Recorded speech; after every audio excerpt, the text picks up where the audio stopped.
grant the crew is go for launch. Roger, nice to be in orbit. We have followed in their footsteps to get us where we are today.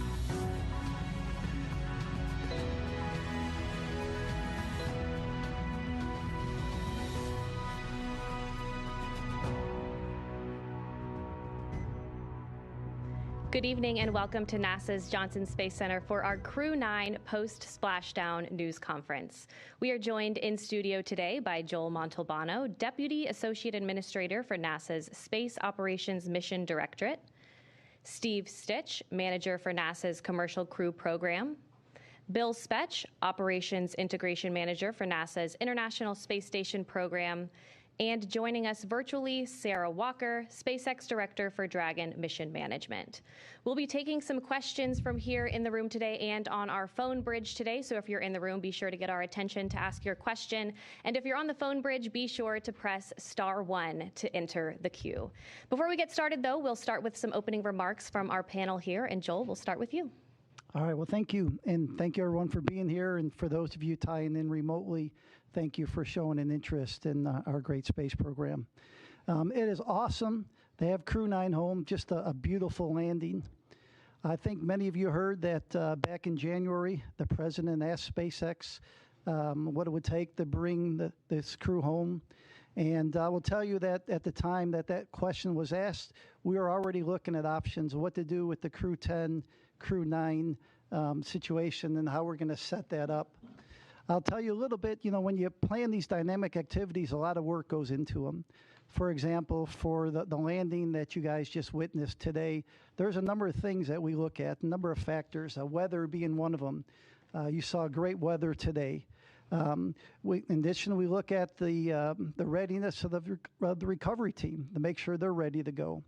We look at the handover time on orbit between the incoming crew and the departing crew to make sure there's enough time for activities to be accomplished before the departing crew leaves. We do have the benefit of having NASA astronaut Don Pettit remaining on board. He'll be coming home on Soyuz in April, and so he'll continue the handover with the crew. We also look at the vehicle traffic, the vehicles coming and going.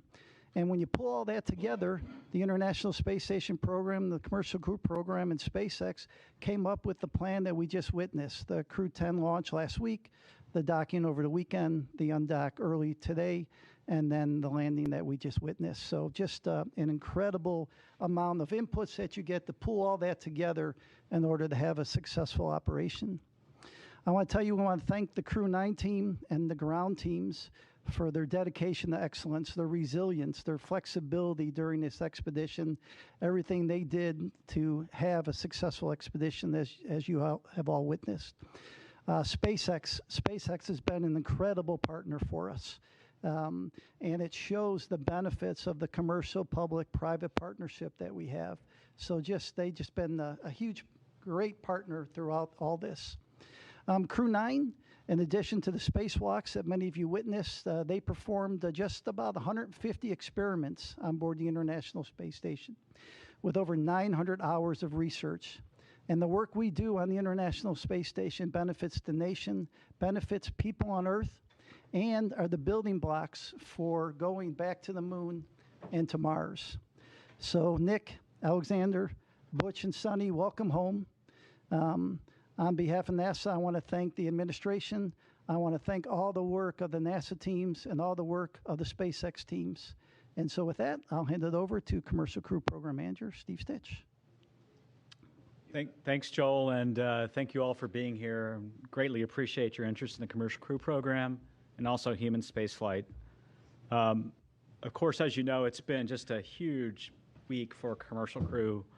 The missions, I think, sometimes seem easier than they are. If I just step back and think about all the challenges we had to launch Crew 9, moving to a different launch pad, adjusting the seats and the crew training, and then, over the weekend, once we docked Crew 10 safely, looking at the weather patterns, finding this great opportunity that we landed at today, adjusting the timeline.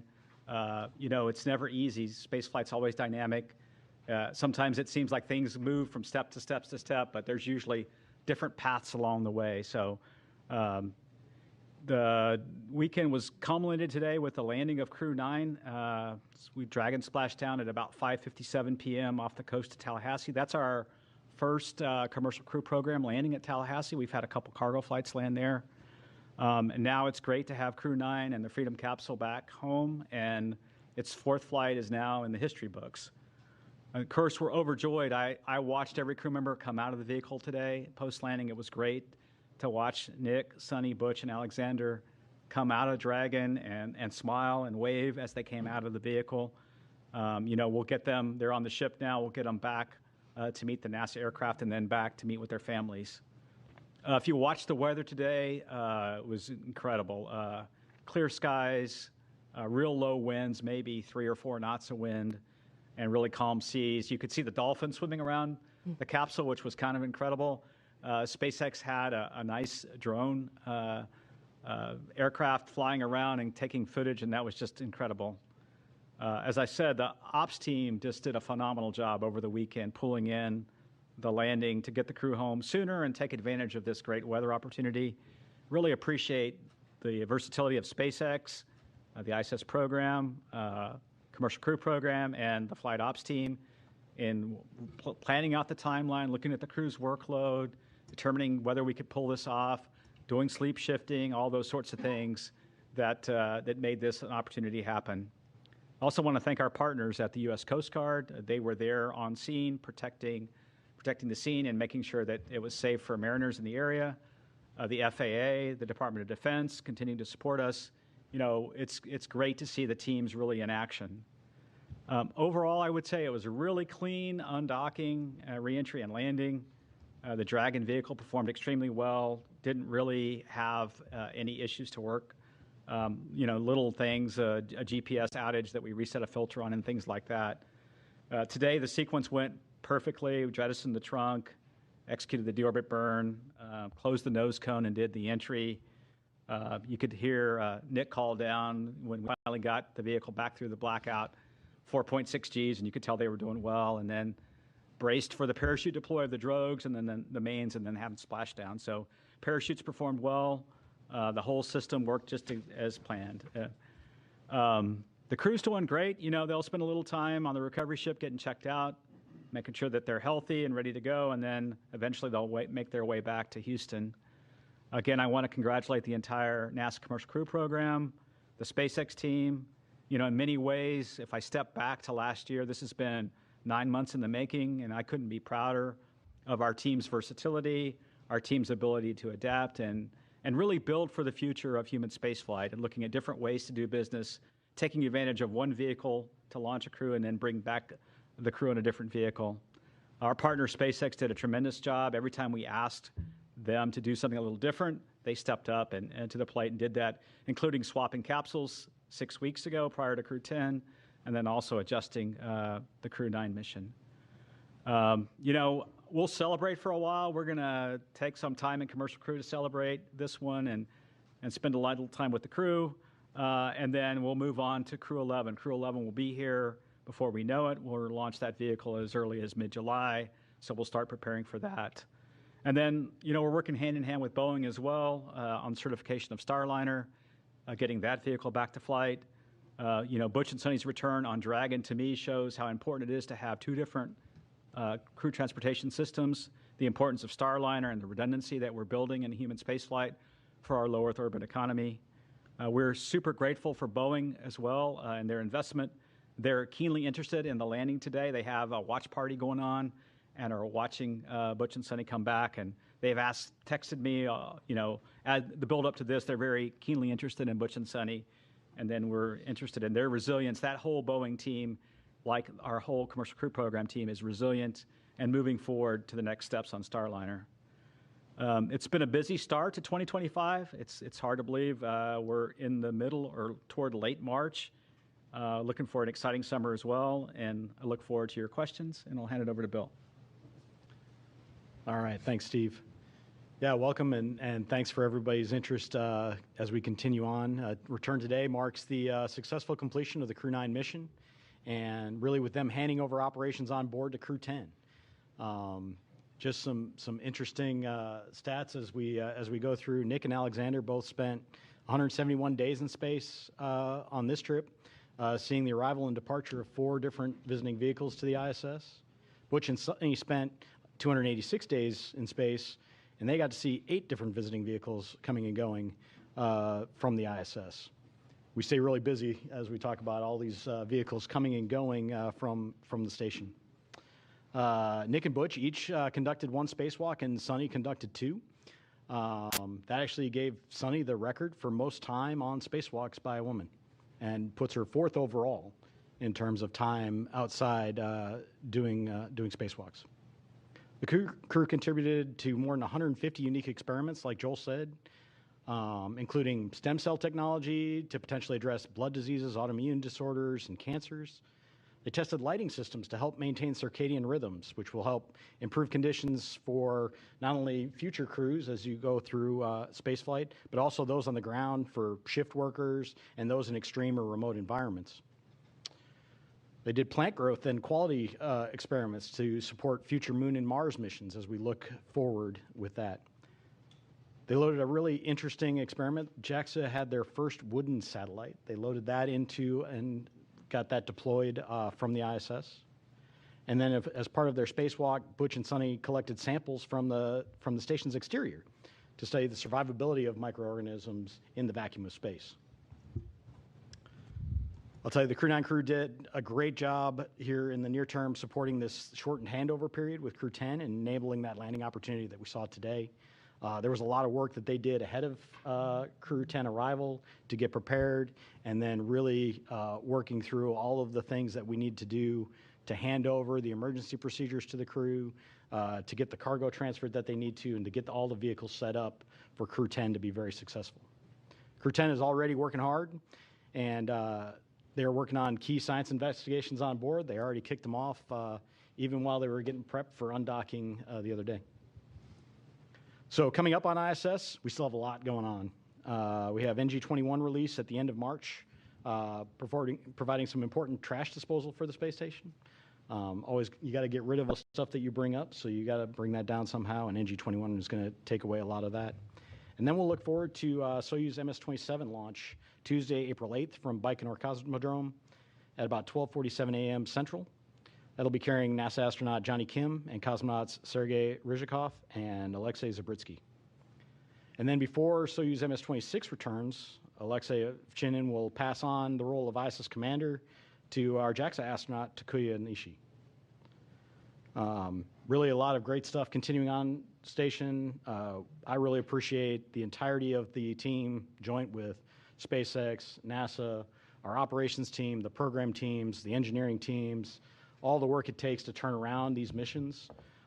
It's a ton of stuff, and then we go change it on them at the last minute, and they handle it like the pros that they are. So welcome home to Crew 9, and with that, I'll hand it over to Sarah. All right, thanks, Bill. Well, it's a good day to be here at SpaceX, and it's a good day down in Florida as we welcome Crew 9 home from their stay at the International Space Station. We're happy to have safely returned Nick, Alex, Suni, and Butch back to Earth and to their families after their time at the orbiting laboratory. Human spaceflight is dynamic and exciting, and this crew knows that as well as any other. So back in September, Steve was talking about this a bit, Crew 9 became the first human spaceflight mission to launch from Pad 40 using our new Dragon Tower that we completed construction on last year. And it was our first mission in a while to fly a crew of 2 since Bob and Doug's historic flight in 2020. So then just 3 days ago, we launched Crew 10 to take over and continue the work of Crew 9 on ISS. And I forgot to mention this Friday night, but Crew 10 was our 50th Dragon mission since first launching COTS 1 in December of 2010. That's a huge milestone for the team. COTS, if you don't remember, stands for Commercial Orbital Transportation Services. And COTS 1 was the first demonstration mission under that original partnership with NASA to resupply the space station with cargo flights. It was also the mission that inspired me to join the SpaceX team, which I'm so grateful I was given the opportunity to do a few months later. So the rest is history. We've been bringing cargo and more recently crews to the orbiting lab for well over a decade since. And as we talked about a few days ago after Crew 10 launch, NASA and SpaceX adapted as this mission evolved. And I appreciate all the kind words said already during this press conference. As we adapted together, we kept safety at the forefront. And thanks to the teamwork across the two agencies, a change in the Dragon spacecraft for Crew 10 and then a shortened handover helped accelerate the Crew 10 launch and the Crew 9 return. Then over the weekend, we decided as a joint team to undock a day earlier than originally planned to take advantage of some great weather we were seeing off the coast of Tallahassee for splashdown. So I know this required quite a bit of creativity from the NASA team and the onboard crew to compress the handover even further than they already had. And I'm thankful for everyone's hard work and flexibility to safely bring Dragon and the crew home today. I'd be remiss if I didn't acknowledge that today's return was also our final Dragon recovery on the East Coast. So after 6 years of successful recovery operations off the coast of Florida, we'll now be moving all Dragon recovery operations back to the West Coast. I just hope the California coast can bring as many dolphins as we saw during today's operation. That was really fun to see. We had a nominal return today. Dragon is healthy and the parachutes performed as expected. The crew is likely on the recovery vessel now, soon to transit to the SpaceX NASA handover location, while the SpaceX vessel transports Dragon back to our refurbishment facility at Cape Canaveral in Florida. It's amazing to think that SpaceX has now safely flown 62 crew members from 14 countries to space, 52 of those to and from the International Space Station. Dragon has supported 46 missions to the station in all, and 29 of those on reflown Dragons. I think that's enough flights that we can be really proud of what the team has built together and what we've accomplished, but always with the humility and awareness that we will continue to learn every single mission. The stakes of getting this right are and always will be high. And as Bill Gerstenmaier often says, we must always stay hungry and vigilant to scour the data before, during, and after every operation we perform. It's always an honor for all of us here at SpaceX to launch human spaceflight missions and safely return astronauts and cosmonauts as we continue to advance human spaceflight. Thanks for having me on the briefing today and look forward to your questions. All right, thank you all for your opening remarks. We will go ahead and start taking some questions in the room, so please raise your hand, Gina. Go ahead. I think this is for Steve Stitch.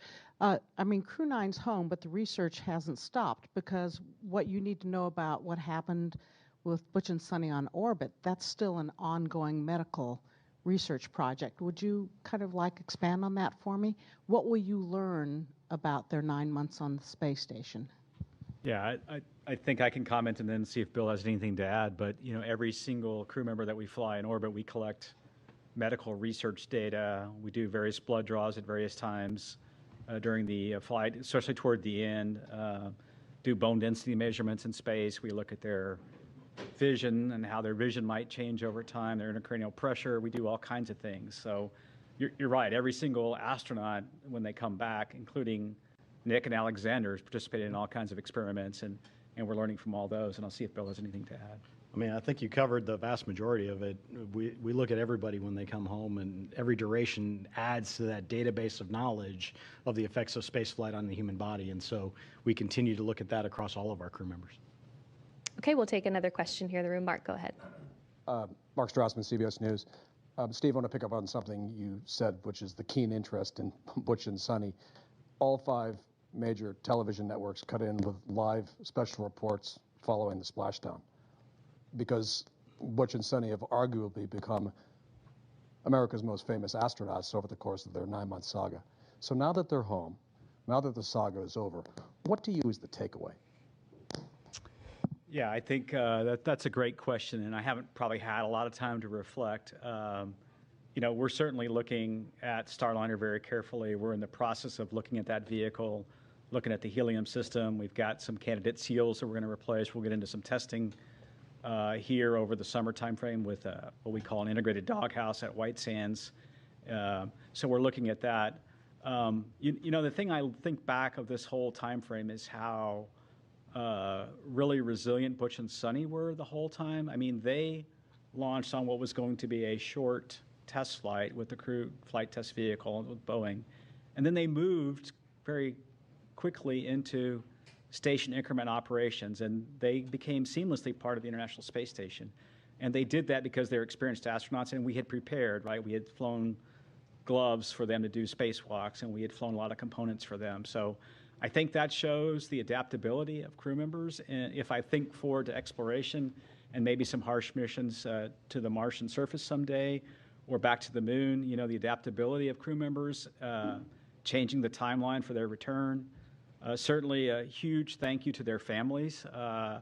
You know, when you think about Butch and Suni, they enjoyed their time on station. They got to do spacewalks, and they got to do lots of cool science and things like that. Their families are the ones that really, you know, kudos to them for being resilient in a planned short duration flight now turning into a long duration.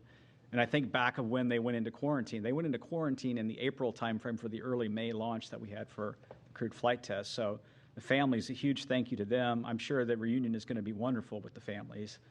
And we'll keep learning as we go and keep being adaptable in the future. Let me just add, if it's okay, it shows the flexibility of our commercial providers. The fact that they flew up on the Boeing vehicle and home on SpaceX, this is a lesson learned for NASA too, such that when we do have Boeing and SpaceX both flying on a regular basis, we need to be able to do the opposite too. If we come up on a SpaceX vehicle and have a problem to be bringing people home on a Boeing vehicle, it shows you, you know, this year, I think many of you know, we celebrate 25 years of crewed on the International Space Station, and just shows the flexibility we have with the space station and our commercial partners. We'll take our next question here in the room. Go ahead. Ed Lavendero with CNN. Two questions. Do you have specifics on the timeline of when the astronauts will be landing back here in Houston and reuniting with their family over the next, I'm presuming, the next few hours? And then secondly, the more delicate question is, of all the talk that we've seen over the last months that these astronauts had been, quote, stranded in space, how did that kind of talk affect you guys over the last few months in formulating a plan to get them back home? Yeah, I don't have the specifics of the timeline. I know they're going to fly back here tonight. They'll probably spend some time rehabilitating a little bit, and the doc's watching them, and then they'll rejoin their families in the next, you know, day or so. You know, relative to the mission planning, I think what we did was we tried to look for opportunities to bring the crew back when it was safe to do so. And, you know, we always had a lifeboat, a way for them to come home, all the way back to Starliner. If you remember, during the Starliner crewed flight test mission, we said if there were an emergency during part of that mission, we considered the thrusters, the service module thrusters, good enough to bring the crew back then. We then transitioned to the Crew 8 vehicle for a temporary time frame until Crew 9 arrived. So we always had a way to get the crew home safely should we need to. And then it really became, when is the right time? When is the right time to bring them back? And then when we had to swap over Dragon capsules from the new vehicle, which wasn't quite ready, we moved to Capsule 210. We figured this March timeframe was the timeframe to execute this direct handover that we just did. So for me, it's been the normal kind of planning I do all the time, looking at all the options, working with SpaceX, working with the space station program, and finding the right time to bring the crew back. Okay, we'll take another question here in the room. Hi guys, my name is Amanda Henderson. I'm with KHOU11, the CBS affiliate here in Houston. 10 days turning into 9 months, but turning also into hundreds of hours of invaluable research that they got up there at the ISS, and also moonwalk hours. Can you talk a little bit about how, when you realized that they were going to be up there for longer than the intended time frame, they were able to transition into getting that invaluable research started? Yeah, I can start with that one, and I can let these guys add in. So even before they launched, because we knew they were flying on a test mission, we provided all the training for the stay on ISS that they would need to be a long-duration crew member. We flew the equipment. Every crew has unique equipment that they need to do a spacewalk, and we made sure we had that up there. So I think it really comes to the preparation that we did even before they flew that allows them to be so successful when they get up there. And that's really what we do with all of the crews that fly to the ISS. There's the rigorous training program that they go through. They're prepared for things. They have a lot of skills-based training that goes on so that they know how to do the basics of everything. And then we have an outstanding team on the ground working with them. They get to work directly with the scientists in a lot of cases on experiments that help walk them through what they're doing, video downlinks. We have a lot of different ways to kind of help them through, and it really just enables everything that they then do on board in an effective manner. But it all starts with that preparation that we did ahead of time, knowing that we have a test mission coming. I do think the difference, like the shuttle missions had a finite duration. The way the space shuttle worked, it had fuel cells, and they used liquid oxygen, liquid hydrogen to power those fuel cells. And so at some point, that vehicle had to return. But the beauty of the space station is wonderful laboratory, wonderful place for the astronauts to live and work, and you can almost stop the clock if you have a problem. And I think that's something that we learned on this flight that's a little bit different is, so when Starliner we had planned for maybe a short 10 to 2 week mission for a test flight, when we needed more time, we took that time to understand the vehicle. And then when we determined that the better option would be to bring Butch and Suni back on Dragon, we pivoted over to that plan. So I think Station gives us that flexibility that we never had before. And we also have flexibility now, as Joel said, with 2 different vehicles. So someday there may be a case where we're using Starliner to handle a Dragon contingency problem of some sort. So we have a luxury that we didn't have in the past, and so we're adapting and learning from that. All right, we'll head over to our phone bridge to Marcia Dunn with the Associated Press. Yes, good evening. Probably for you, Steve. I understand the crew is being flown to Houston tonight and that they'll be staying at JSC and crew quarters. When will they be able to go home if they're feeling good? How much time off do they get before they have to go back to work? Are you giving them some extra bonus vacation? And when do you have to decide whether Starliner is going to be carrying Crew 12 up? What's the deadline for deciding on that mission, whether it'll be Starliner or Dragon? Thanks. Yeah, there's a lot of questions there. I hope I get all of them. Let's see. The first question was, when do they go back to their families? It's usually within a day or two, once they're cleared medically, that we make sure, as they readapt to gravity here on Earth, it's usually a day or two. They'll go back to their families. And then, they'll get some time off, and then we've done a lot of, fortunately with Butch and Suni, we've done a lot of debriefs already with them.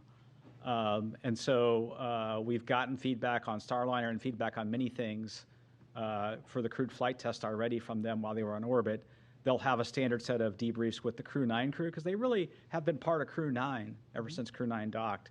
So they'll go through a series of debriefs, and then, but they will get some well-deserved time off, well-deserved time with their families. It's been a long time for them, and look forward to hearing their stories about meeting with their family. I think the last question, Marcia, was when do we have to decide Crew 12 versus the next step with Starliner? And we probably have a little bit more time as we get into the summer and understand the testing we're going to go do to make that decision, whether it be Crew 12 as the next flight or Starliner. We're also looking at some options for Starliner should we need to, of flying it uncrewed. The vehicle has the capability to fly uncrewed if we need to. And so we'll kind of weigh all those things as we get the testing and analysis behind us. Boeing's done a good job of developing a new thermal model, which we're using to try to understand the changes we're going to make in those dock houses. We'll add some tape and thermal barriers in different places.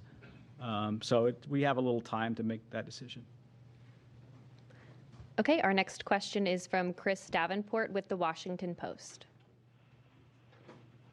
Hey, everyone. Thanks for taking my question, and congrats on a successful end to the mission for Steve Stitch. You had mentioned your discussions with Boeing, and I'm just wondering, has Boeing given you a 100% commitment that they are sticking with the program, just given the enormous costs they've had to eat? And is NASA doing anything to incentivize them to stay? You just mentioned an uncrewed flight, for example. Thanks. Yeah, Boeing, all the way up to their new CEO, Kelly, has been committed to Starliner. I can see that in the way they're approaching their solution to the problems. They're taking the time to understand the leaks we had in the helium system and testing some new seals that we may field in those flanges. The same thing with the test plans that are multifaceted for the thrusters, some testing of the Teflon material, integrated testing at White Sands.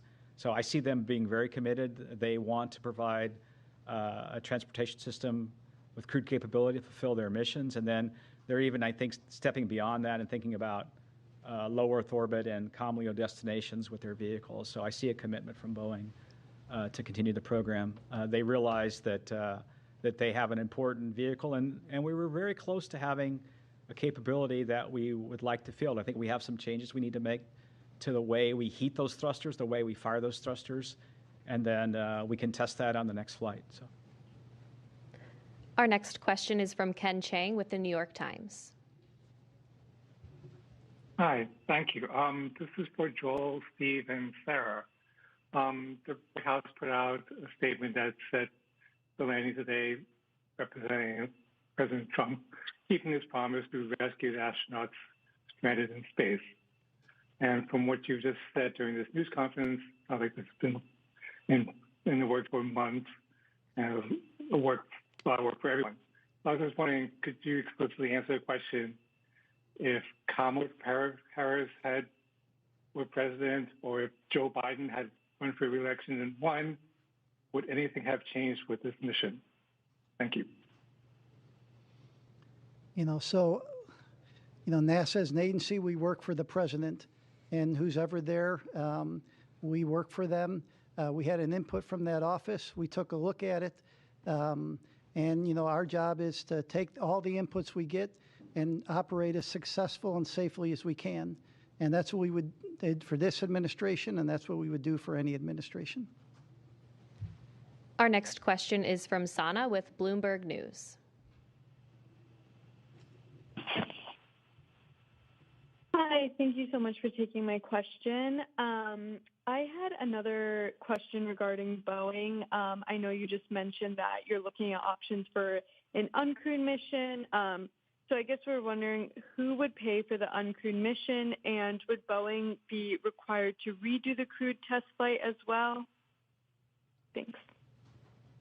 Yeah, what we're looking at right now is we really want what I would call is a crewed capable vehicle. So even if we were to fly the vehicle without a crew in the return back to the next steps on with Starliner, we want that to be crew capable. So we want it to have all the systems in place that that we could fly a crew with. And in fact, as I think about it, it might be there for a contingency situation as we prepare for whatever events could happen. One of the things that I've learned in my time at NASA is always be prepared for the unexpected, always have options. And so that's what we're thinking about. So we'll take those steps forward. We'll look at the test data. We'll make a decision whether to fly it crewed or uncrewed. And then, we are trying to do it under what we call this post-certification phase of the contract. And Boeing has delivered a lot of the certification data already. They have a little bit more to go relative to the prop system. I think we talked about they're flying a new spacesuit eventually, and a few other things like that. So we're looking at doing it under that phase of the contract, and NASA meeting its commitments on those flights. Our next question is from Will Robinson-Smith with Spaceflight Now. Hi, thanks so much for taking the time to talk with us today, and congrats on the splashdown of Crew 9. Maybe just following up on Ken's question to Joel and Stitch and Sarah.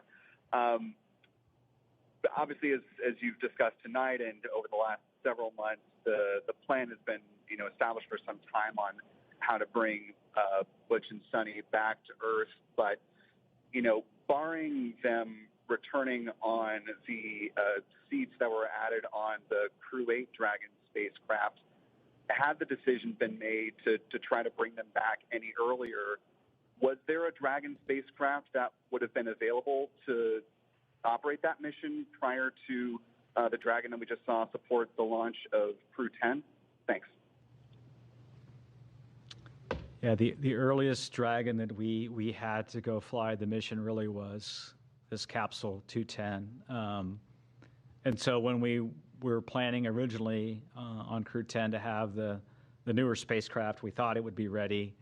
And initially, we were going to launch in mid-February. We moved it to March 25th. And then I think Sarah talked briefly before about some of the challenges we had, or maybe it was Mr. Gerstenmaier, with a battery system that was a bad component we had to pull off. We had to pull the heat shield off and vector out of some work on the vehicle. We had some challenges with some valves in the prop system. And this, to me, is just evidence of how complicated. I don't think we always do a super good job of explaining how complicated the spacecraft itself is made up of millions of components that have to work in an integrated fashion, and you go through testing and qualification to get there. And so those components didn't work. And when we looked at that, we just pivoted over to the vehicle that was going to be ready the soonest, which was Capsule 210, and that led us to the March 12th date and then eventually the March 15th launch. Our next. Yeah, and maybe I would just add that with 5 Crew Dragon spacecraft in the fleet, certainly many paths are possible, right? With the allocations as we had them with our current slate of missions in the next 12 to 18 months, exactly as Steve said, it was the new spacecraft that was anticipated to be ready first, with the one we ended up flying shortly on the heels, and then when we ran into a processing issue on that new vehicle, the other one could be ready sooner, and so those were the 2 that were coming available. But certainly we can pivot and adapt. Flexibility is the name of the game, right? And so if we change what lanes or what stage of the flow any given spacecraft is in, we can open up other options available. But we had these vehicles allotted to or allocated to specific missions, and these were the 2 spacecraft that met the need that we had here in the spring to fly these missions in the timeframes that they were requested. All right, our next question is from Joey Roulette. Hey, thanks. Just 2 questions. One quick one for Steve. I just want to be clear. So it sounds like the testing results that you guys are going to have with Starliner this summer and maybe later on is going to determine whether its next mission is uncrewed or crewed. And whatever that next crewed mission is that going to be like a routine certification crewed mission, or might there be another CFT? And then the second question is for Bill Specht. I was just wondering if there's any studies that Butch and Suni are involved in that investigates the like behavioral or psychological kind of response to not just long duration spaceflight, but unexpected changes to a mission in the middle of it. Thanks. Yeah, when we look back at the crewed flight test, we got a lot of good data out of that flight relative to having a crew on board. So really the thing that we need to solidify and go test is the prop system and the service module. We need to make sure we can eliminate the helium leaks, eliminate the service module thruster issues that we had on docking, and then the rest of the vehicle performed really well. So when we look forward, what we'd like to do is that one flight and then get into a crew rotation flight. So the next flight up would really test all the changes we're making to the vehicle, and then the next flight beyond that, we really need to get Boeing into a crewed rotation. So that's kind of the strategy. Yeah, and then to your second question, all of our crew members go through evaluations. They fill out surveys. They do medical evals. So all of these things happen on every crew member. So we do get some unique data from Butch and Suni based on their stay, but it's something that we do with every crew member that flies. There's always changes that happen on board. There's always adjustments that we have to make that all of the crew do. As you've watched with our flight schedule over the years, it's very rare that we actually get a flight to fly exactly where we're understanding just the effects of space flight on them. So. Okay, our next question. Just the effects of space flight on them. So. Okay, our next question is from Maria with KBIR Knoxville. Hi, yes, thank you so much for your time. If someone can walk me through the physical and mental adjustments that the astronauts are going to be experiencing. I can try and see if Bill and Joel have anything to add. When they get back, the body is an amazingly adaptable. The one thing that the body will struggle a bit with is the inner ear and the vestibular response in microgravity. When you transition from 1G here that we're sitting in this room to then in space, the inner ear can get a little disturbed because gravity's not pulling the fluid down and the little hairs inside the inner ear. And so the crew can take a little while to adapt to microgravity. That same thing happens in reverse when you land back on Earth. The human body was adaptable and was used to being in microgravity. Now the vestibular response is such that you feel disoriented, you may feel a little dizzy, you may have trouble getting up. And then, of course, physically, their body, when they were operating in space and doing operations inside the various modules, their muscles weren't working as hard, their heart wasn't working as hard, and so there's a muscular and cardiovascular kind of reconditioning that has to happen, and so that's what's happening now. And then there's a little bit of response coming back to 1G. In space, I could let this pin release this pin, and it's going to stay right where it is. And in 1G, if I release the pin, it falls. And so there's a little bit of that the crew has to get back and learn the skills back here on Earth again. So. Okay, our next question is from Jackie with the Times of London. Hello, and thank you. I'm sorry if this is a really frustrating question because I know there's so much good work done on this mission, but there has been a fictitious narrative woven around it by prominent people who are hard to ignore. Why has NASA not pushed back more emphatically against that and against the use of astronauts by one of its commercial contractors as political pawns? And what's to be lost by simply correcting that narrative for the sake of the public who have paid for the mission? Thank you. I would say, our job at NASA is to successfully and safely fly these missions. We fly it with the laws of physics, and we fly it with our commercial partners. And so oftentimes there may be things out in the press that may not be exactly what's happening. And our job is to fly these missions, and regardless of what you read in the press, our job is to fly successful missions, safe missions, and do the science we do on board the International Space Station. I mentioned this year 25 years of continuous crew presence on board. Later this year, the International Space Station. And we do about 150 experiments every expedition we fly. So think about it, every 6 months. I think we're over 3,000 experiments since we started the International Space Station, and that's what we focus on. Okay, our next question is from Jeff Faust with Space News. Hey, good evening. Question for Bill or Steve. Since the Crew 9, Crew 10 handover lasted only a couple of days, was there anything you would normally do on a handover you weren't able to do in this case? And in the future, might you consider shorter handovers between future commercial crew missions? Thanks. Yeah, across the board, the main thing that we have to get done is, like anytime you get to a new place, is the emergency briefings. Where do I go in case of an emergency? What are my duties in terms of an emergency? And that happens very early on.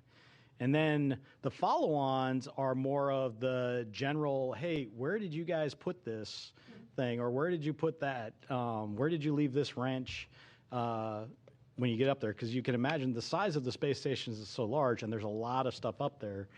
So a lot of the handover that we do with the crews is more set up to be an efficiency gain. And that really helps them be more effective when they go and get to the tasks done that we need to.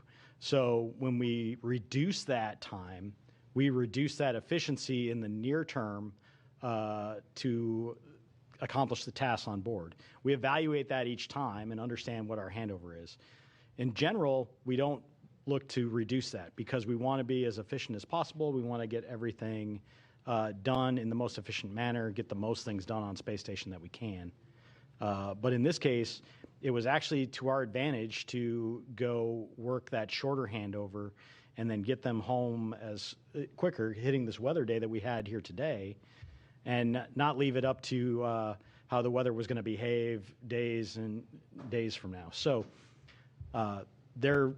the critical stuff always gets done, that emergency handover, that how do we go handle contingencies on board. They're trained on the ground for all of these things, and we have a lot of support for the teams on the ground to help them as they go, so we can shorten it if we want to, but it's not quite the same as getting up there and finding out from the person that's been up there for 6 months, hey, I found that this was the best spot to put this, or I left this here, and so when you need it, go look over there to go do this, or this is the best way to go pull out this drawer, or whatever you have to do for your experiments on board. So nothing beats that face-to-face handover and the time they get up there.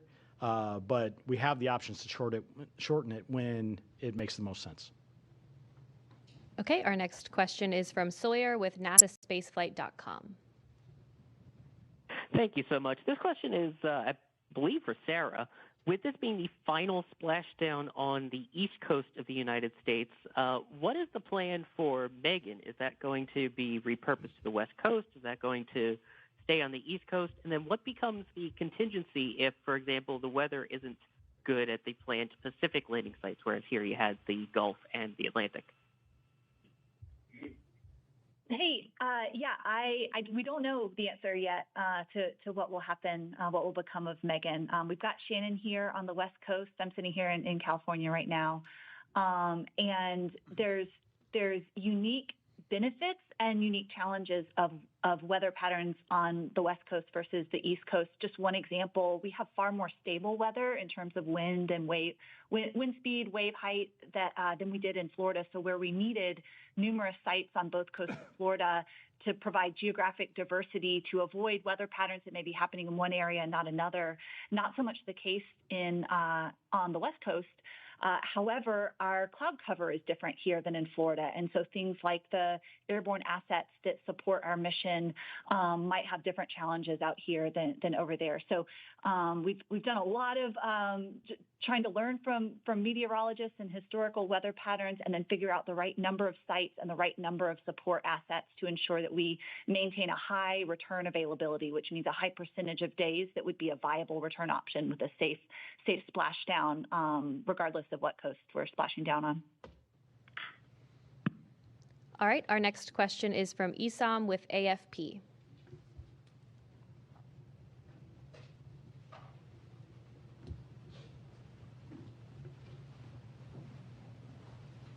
If you're talking, we can't hear you. Oh, sorry about that. I was on mute. A couple of quick questions. Steve, you mentioned that they'd be released to their families in a day or two, but they're still going to be going through with rehabilitation for quite a while, right? If you could discuss that. And the other second question is just a bit broader to follow on from some of my colleagues. As Steve confirmed that, Crew 10 was the designated mission that this could happen, could you help us sort of square that circle that, with praising the administration for accelerating the timeline? How concretely, just to follow up on my colleagues' questions, how concretely can the administration be credited with accelerating the recovery when, the plan hasn't fundamentally changed here? It's just something that we're having a little bit of trouble understanding. Thank you. Yeah. I'll talk the rehabilitation and then let Joel talk about the other questions. Rehabilitation will continue. There's a sequence of exercises that they do to try to regain their physical strength over a number of weeks. It's a pretty standard protocol that they go through post-landing to recover. It's well documented and well practiced, and the docs and the trainers that do this work will kind of follow each crew member, whether it be Butch and Suni or the others. We talk about Butch and Suni because they had a 9-month stay, but the others had 171-day stay or so, which is pretty typical of what we've had. And I'll let Joel handle the other questions. And so you were asking the input from the administration. So I think Ken Bowersox said it well the other day. It excited the system, right? It gave us some energy in the system. But the other input was to do this successfully and safely. And that's why I talked about all the different inputs that you get. We got the input from the White House, but you also have to look at the vehicle readiness. We talked about looking at weather. We talked about recovery team, handover, the vehicle traffic going to and from the International Space Station. So when you put all that together, we came up with I thought, a pretty good plan that the teams executed over the last 4 or 5 days. All right, we'll take the next question here in the room. Darlene Ferris with Fox 26 Houston. I was just wondering if any of the experiments or tasks, was there anything that was able to be done due to the unexpected extra manpower with them on board that wouldn't have like a benefit to having the extra people? So we, once Crew 9 arrived and Crew 8 departed, we were at our normal crew level.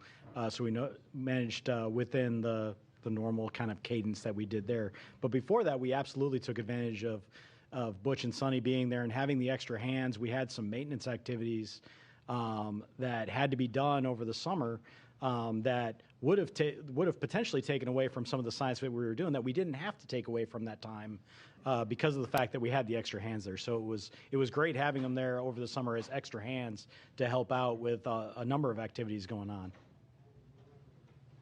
Okay, we'll take our next question here in the room. This may be premature, but initial reports from the recovery ship just about their condition and how they're doing. Has anybody heard? I haven't heard anything specifically from the recovery team, but just in looking at the way as they came out of Dragon, they all looked very healthy. You could tell they all looked like they were feeling about normal for the landing and recovery phase where their body's trying to readapt. So, yeah, I haven't heard any reports of anything other than that they're doing well. So I saw a lot of smiling and waving. yes, yes. Okay, our next question is from Ellen with thedailymail.com. Hi, thank you guys so much for taking our questions tonight. This question is for Joel. Barry Wilmore's daughter spoke out on social media and blamed politics and negligence for her dad's delayed return. We know that President Trump and Elon Musk both said the previous administration didn't want to bring the Starliner crew back for political reasons. Can you comment on these claims? Yeah, so I wasn't involved in any conversations with the previous administration. It was clear we have a request from the current administration, and the results you saw is what we saw today with the landing of Crew 9. Okay, we'll take our next question here in the room. Have you guys gotten a chance to talk with the families of Butch and Suni? And I mean, I'm sure just being able to see them wave and smile today is a huge relief for them, but they've been in quarantine and up in space for almost a year. How are they feeling with everything? Yeah, I haven't talked personally to the families, but I know the astronauts have a great support system. In other words, they're able to effectively FaceTime with their family and keep in touch with their family. I'm sure Butch is looking forward, and Suni both coming. Easter's coming up, and there's graduations coming up, and there's lots of family activities coming up that the timing's probably pretty good for. So I haven't had a chance to talk to the family. So My guess they had bigger smiles than the crew members. Yes, yes. Okay, our next question is from Mike with space.com. Thank you, guys. This is probably for Sarah. I was just wondering, were there any different approaches that you guys took with this Dragon to kind of meet this faster deadline, or this, and if there are any kind of changes to the processing, are those things you can take into future missions? Hey, no changes to the processing. And actually, if you're able to go back and listen to Friday night's briefing, I think Steve also shared a little more detail about that. But similar process, it's just a matter of doing a little bit of Tetris within our facilities of what vehicles are going into what tests or what operations in the pre-launch processing flow first.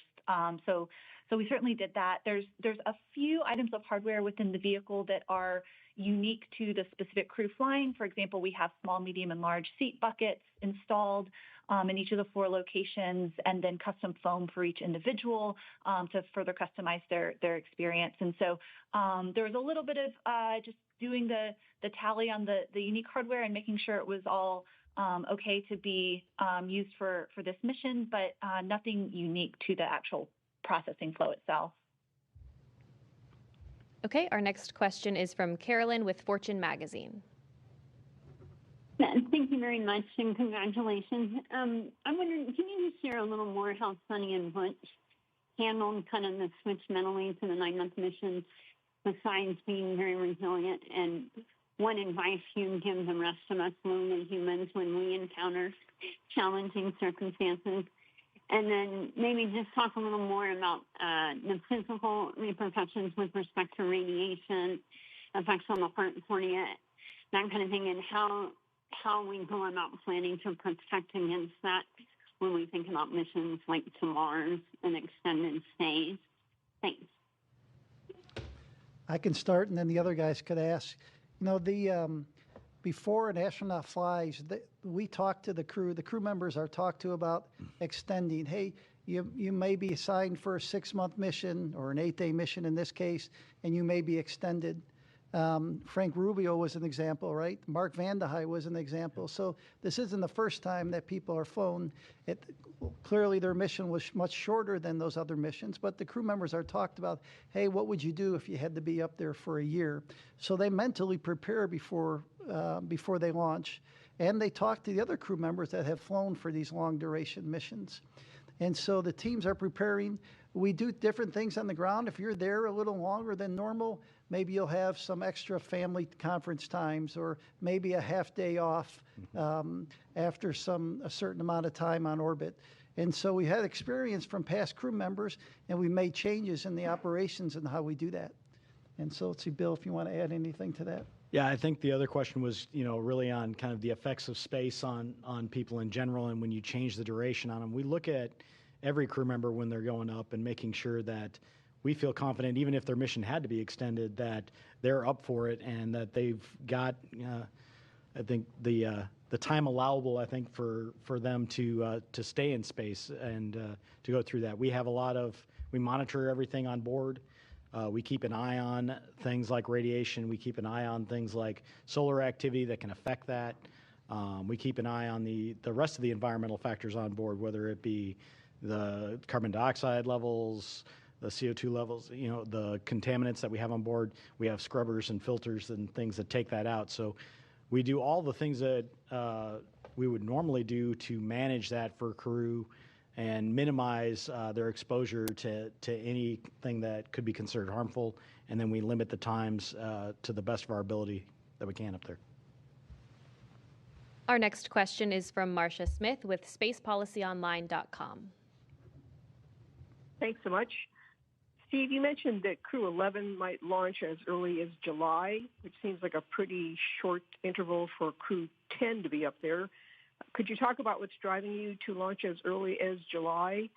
And will either of the astronauts who are bumped from Crew 9 be on Crew 11, Stephanie Wilson or Zena Cardman? And which capsule will they be flying? Let's see the timing for that mission right now. Originally we were going to fly that mission. We had been, if you look at historically, our rotations have been in February and August.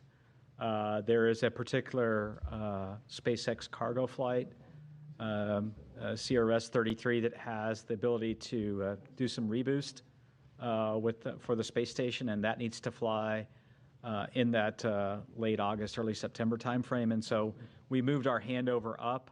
That boost trunk is what we call it, will be there for a large part of the fall timeframe. So to get all the propellant used on that mission. So that's why we looked at moving it up. Right now, we think we'll fly probably the capsule 206, which is our fleet leader. It'll be on its 6th flight. We'll continue to work that with SpaceX.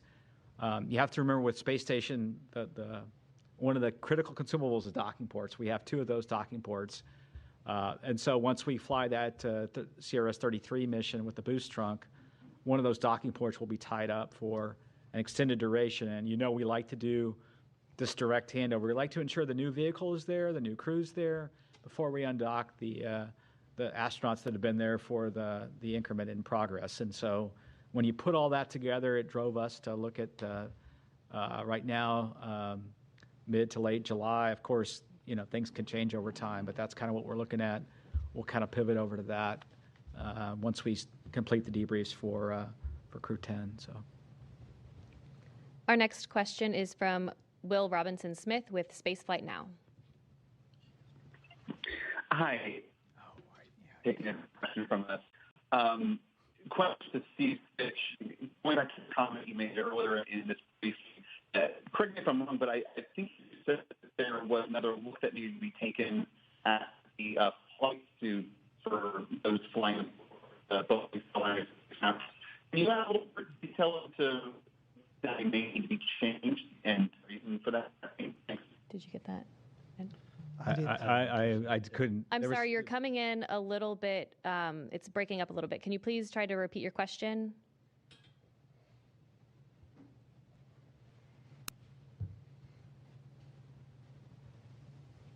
Operator, if you could please unmute the participant.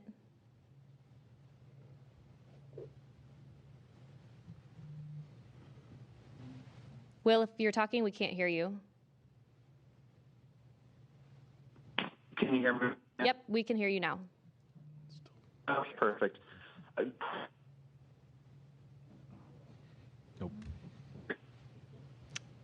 I'm sorry, we keep losing you. If you could just follow up with us after this news conference, we'll be happy to get a response over to you from the panel up here. But for now, that'll do it for our press conference this evening. Once again, Crew 9 is safely back on Earth. And as always, you can follow NASA and all of our missions on nasa.gov. Thanks for joining. We'll see you next time.